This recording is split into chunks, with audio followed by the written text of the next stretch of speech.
Hey everybody, it's Amy Graham, the Badass Valkyrie, and today is Monday, August 31st.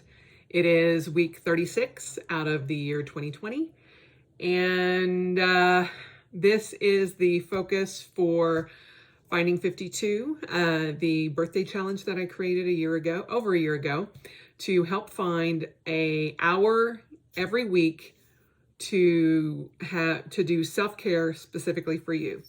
And this kind of came about.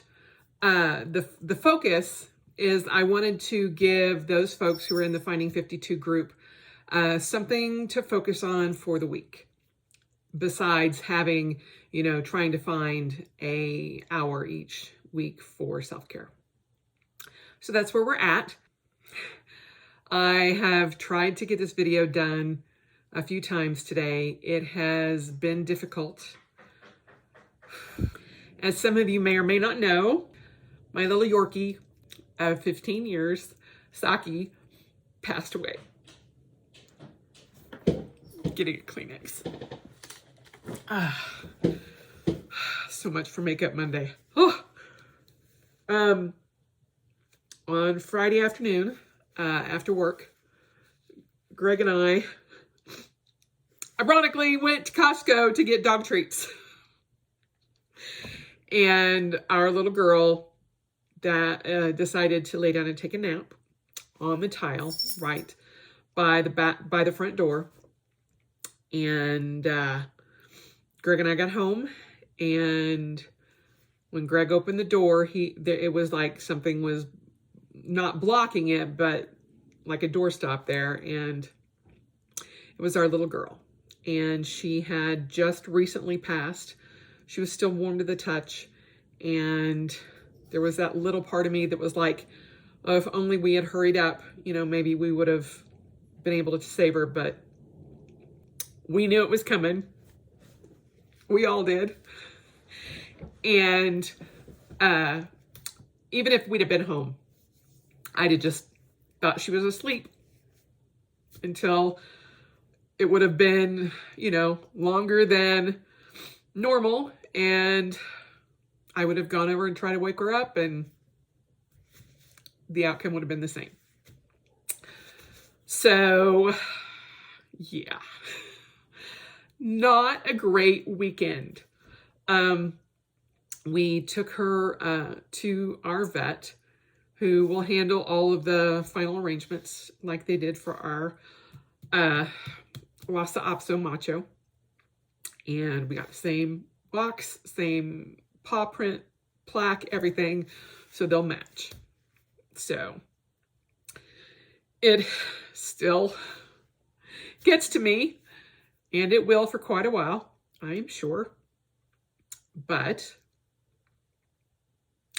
that's where we're at. I have not been on social media very much this weekend. I did finally make a post after we got her to the vet to take care of everything. Prior to that, I was like, anybody try, because Greg had posted on Facebook and tagged me in it. And people were calling, and I'm like, I can't. I just can't. I can barely get this out. So still having difficulty. So she was my baby. I have had her for 15 years. She lasted 5 years and 4 days, longer than Macho did. But they both passed away at 15. Macho was Greg's dog. Saki was mine. Although in the end, she was really his. She was like, Daddy pays way more attention to me. So, and when Greg lost Macho, he just like dumped all of his love onto Saki. And she was happy to take it. So, I am still working on her notebook, her memory book. And we'll probably be doing that for the rest of the year, just taking my time with it and putting in pictures and all of that. Funny enough, I had taken a picture of her sleeping when she really was sleeping because about 3 hours before we left, because everybody in the house was asleep. Greg, Saki, Heimdall, Tyr, they were all asleep. And I'm like, I'm still working. This is not fair. So, you know, and I had almost posted that on Instagram. And when we went to Costco, I was like, oh, I need to post that picture because I showed Greg on the way to Costco. Yeah, when we got home. Totally wasn't going to do that.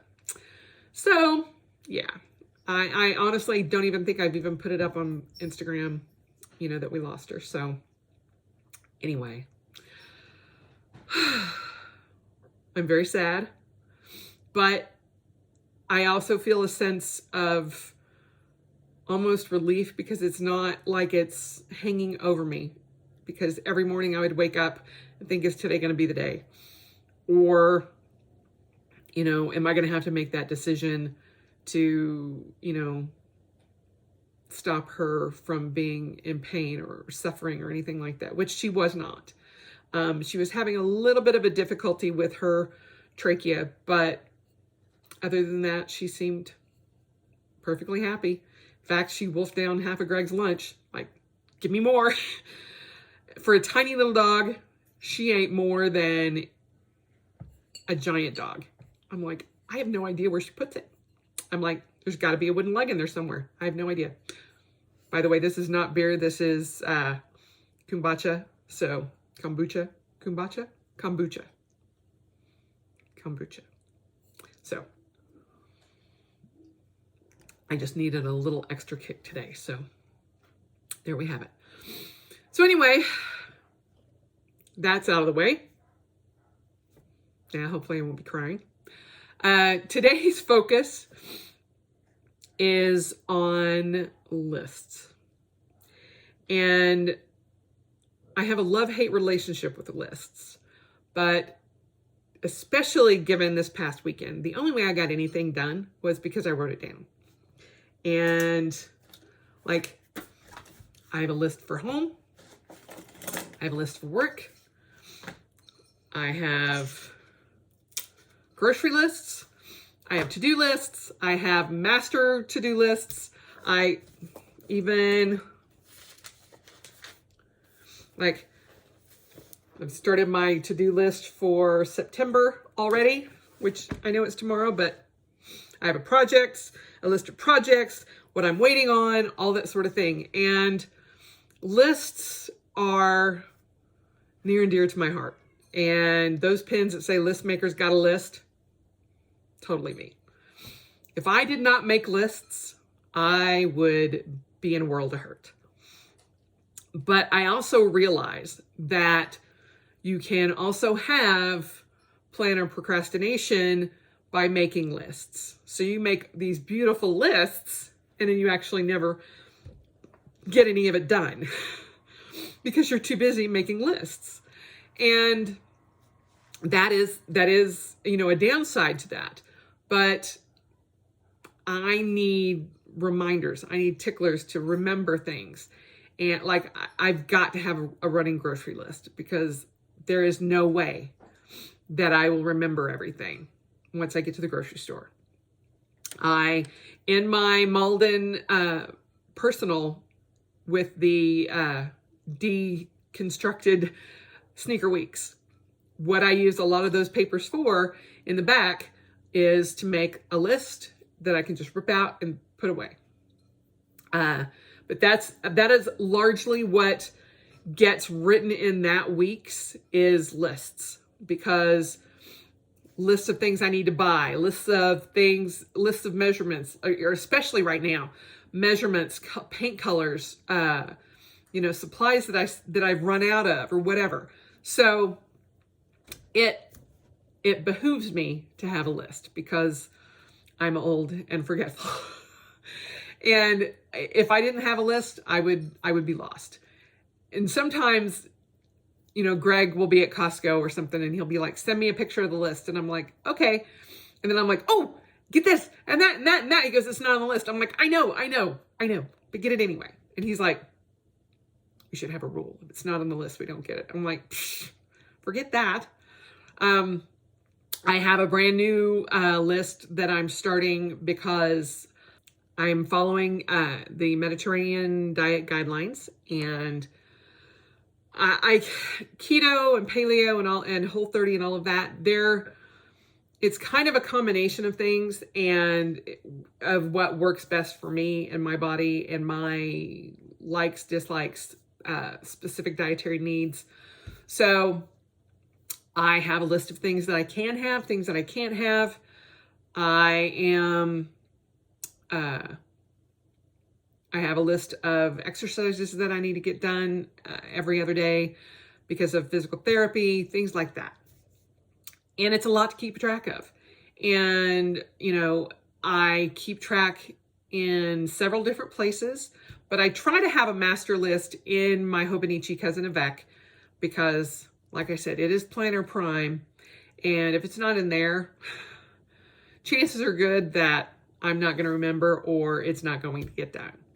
So, I have tried various forms and having, like a notebook just for lists or, all of these different things, but basically having it in my planner is what works the best for me. And I also, as I said, suffer from planner procrastination because I love to make a list. I will make a list of things that I have done just so I can cross them off and show, ching, done. That's the kind of list maker that I am. I know.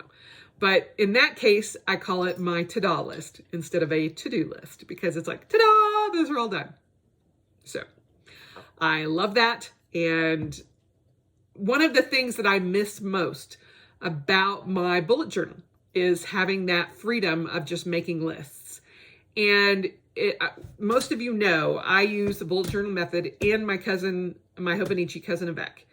And I have started using this monthly page, the monthly entry page for the lists and things that I'm waiting on and using it similarly to how I was using it in a bullet journal. And that has made me much happier. So I've also realized that I don't use up all the space in my daily notes or daily lists or daily pages even. And so sometimes my daily pages will look like that. And as you notice, I check it off. I put an X through it if I didn't get it done and I don't need to move it forward, or I put an arrow forward if I need to move it forward. So that's how I handle, and keeping track of what needs to be done. And I think starting in September, I will go back to having a daily list on my daily page and just move forward everything that I need to move forward like I would in my bullet journal. That is one habit that I had not kept up with in my daily pages because come March 13th and on, not a lot of daily lists were getting done and all of that, but I'm starting to ramp that back up and trying to get things done. And list making has helped that. So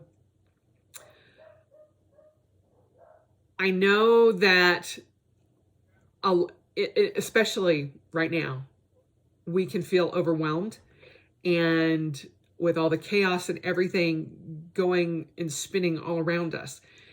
And I think that lists can help take a little bit of that chaos away. But having 25 things on your list is not going to help with that overwhelm and chaos. So maybe keep it to 5 to 10 things. Now, if you'll notice, let's see, 1, 2, 3, 4, 5, 6, 7, 8. On that big list that I just showed you on this one, I got 8 things done out of 1, 2, 3, 4, 5, 6, 7, 8, 9, 10, 11, 12, 13, 14, 15, 17 things. 17, way too much. Way too much. So I usually try to keep it between 5 and 10 things on my list to get done so that I have them. And if there are things that I know that are big things that I need to get done, I'll put it on that master list, which will go in that first page of the month. Or I will create a master list and just mark things off as I go. So it just kind of depends on where I'm putting it, how long I think it's going to take me, and the way I'm feeling. Now, usually the things that get put on my Hobonichi weeks that's in my wallet are things that I just need to have when I go out. So like this morning I ran to the store, so I had to put the list that's on my fridge into that so I know what to get. Now, yes, I could have just taken a picture or, ripped off the page, but we have it kind of separated. So grocery store and Costco. So I didn't want to rip the page at that point. So I put it into my Hobonichi destructured weeks. But most of the time it goes in my Hobonichi Cousin of Beck. And that's what's with me the most as far as when I'm sitting down thinking and doing.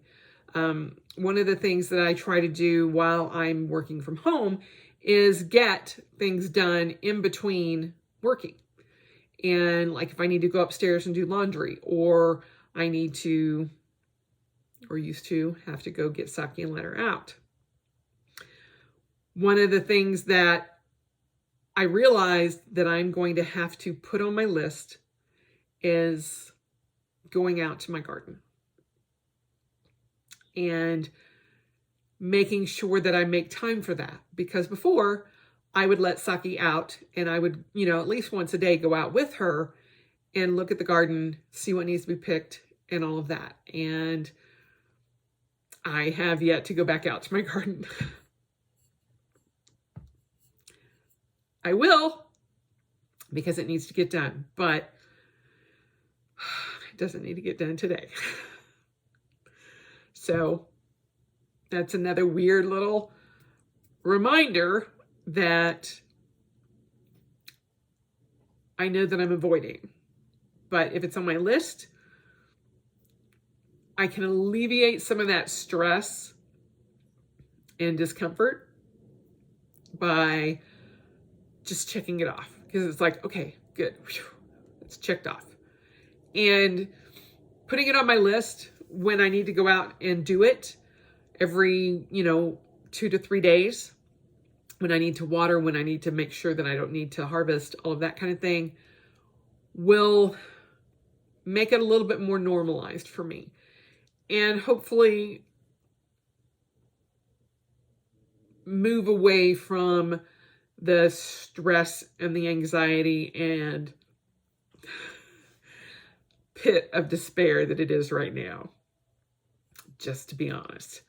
So having ways to combat that and being able to just check it off, because I know I've got to do it. I've got to go out and water. I've got to go out because I don't have it on a timer or anything like that. I didn't need to because I had a 4-legged timer. And while I would love to let Tyr go out, I know the minute I open that door and he climbs that fence, he's gone. And taking the time to put a harness on him and a leash and all of that, and then trying to let him out, I would be more worried about him than anything else. So, list making helps take the pain out of certain things just because you get the satisfaction of having it done. And then you know when you need to put it on your list again. My weekly chores, I have on list. I usually put it on my weekly section in my Hobonichi weeks, or Hobonichi Cousin of Beck. Let me show one, here, and I just get it. That's my weekly checklist. So I don't always have the same things, but I'll write down what I need to get done, like wash my sheets, wash my blankets, whatever I need to get done, and then I'll just check it off. Not the same things need to get done every week, but having a monthly checklist, having a weekly checklist, having a daily checklist, and kind of boom, boom, boom kind of helps me determine where I need to have things and where I'm going to get things done. So it helps keep me on track. And when I am out and about and I am looking down the barrel of wanting to, get an ice cream cone or a piece of chocolate or a cake, and I'm like, oh, I should get that. Then I can look at my list of things that are not included into the Mediterranean diet and go, nope, no sugar. Hello. There's, some sort of mind block with the whole no sugar thing. But hell bent on getting it done this September. 30 days, not putting it any further out than that, 30 days. I want to lose 5 pounds in that 30 days and go from there. I ran 75 miles. I ran 75.94 miles this month in August and had my fastest average time. It was 16 minutes and 19 seconds was the average mile of those. That's the fastest that I've had it. In January, I had 16.22 for my pace. And so my average pace has gone down. And that made me very happy this morning. And so next month, I have increased my mileage to 80 miles because I did 75. I did 70 last month. I did 75 this month, so I want to increase it to 80, and that's probably where I'll be. 80 is actually pushing it a little bit for me, and I want to increase my pace. So when I say increase my pace, I want to decrease my pace. So I want it to be below 16.19. So running faster. Still don't know how you actually say that. So anyway, however you do it, that's what I want to do, is have my pace faster than 16 minutes and 22 seconds per mile on average. So keeping that list, speaking of lists, and tracking my progress is another form of lists. This is my running list, and I could go back and look from January to August as to what my pace was. And so just being able to have that listed and just go, okay, it's another way of listing things out.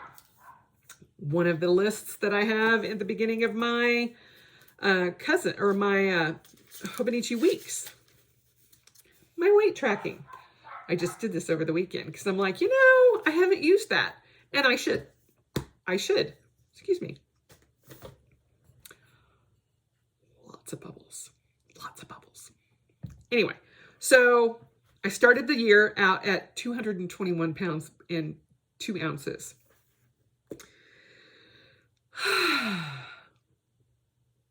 I weighed today at 246 pounds and 6 ounces. So, yeah, there's that. So I used this as a master weight list. And see, you can see all my glory right there. I'm just like, oh, let's see. As of March 13th or March 8th is the closest that I had, I was at 227. So really only a difference of about 6 pounds from January 1st to March 8th. So from March 8th to today, quite a bit of difference. Let's see. Stress, chaos, anarchy, every sweet known to man coming through this house. And of course, part of that too was, for that first 2 months, I was drinking Coke too, like it was nothing. And I have got that monkey off my back. I have not had a soda in I think I stopped. I left, well, second half of March and all of April, I was drinking soda. In May, I was not. So from May to now, I've done really well and not had any. So this would be the closest thing to soda. And I use this because it has also got probiotics in it. So my husband hates it because he says it tastes like moldy tea. And I'm like, technically that's what it is. So there are all forms of lists. So most of them, 99.9% of them are beneficial. When you're making a list of things that goes on forever and you never actually get time to do them, that's when it's a negative. Or, you've got like a hit list, which, I don't know, that could be beneficial too, as long as you don't actually act out on it. People I would run over with my car if I could. I've had that list. Then I burned it. But it made me feel better making it. And that's completely that's completely acceptable too. If there's a list that you want to make just to make yourself feel better in the moment, but you never want anybody to see, make the list and then burn it in a fireproof container. Amy told me to burn it. That's when my house burned down. We will not have any of those messages. Thank you very much. But I'm just saying, sometimes getting it out, getting it down on paper, writing it out can help. But sometimes also burning that list or those notes or that planner might help as well. So that's the focus for this week, is lists, making lists, using your lists, and not letting life get so overwhelming that you don't get anything done. Make a list of 3 things every day. 3 things that you want to get done. Hell, make a list of 1 thing you want to get done. Check it off. If you check that off, write something else down. Check that off. See what you can get done. I have made lists like that too, where it's 1 thing at a time. And I couldn't write something else down until I checked off the first one. That lit a fire under me for sure. So I will also say, having learned this from experience, making a list for your husband or your children can be definitely beneficial. Because it's like, Mom, I have nothing to do. Go look at your list. Honey, what do you, I don't know what you want me to do. Go look at the list. Pick something off that list and do it. Anything on that list you want to do, perfectly fine. Now, put things on that list you are perfectly comfortable in accepting that they have gotten it done. May not get it done correctly or to your specifications, but done. If you want specifications, put those in the list. A little helpful tidbit there. Anyway, that is this week's focus, is making lists, using lists, getting things checked off of your list. And I am glad that I can get through this video without bursting into tears. So, just so y'all know, there were like 4 other tries before this.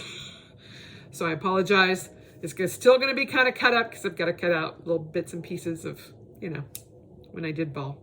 So anyway, I love you all. Thank you very much for all your support and all of your sweet comments about Saki that have known, those of you who have known. And I'm sorry I didn't put it up in the Finding 52 group, but like I said, I could barely get it out. So still having a hard time talking about it. Sometimes the heart just makes you go numb. As always, spend the rest of your life celebrating, because it is worth every moment, even when those moments are painful. And I will talk to you guys soon.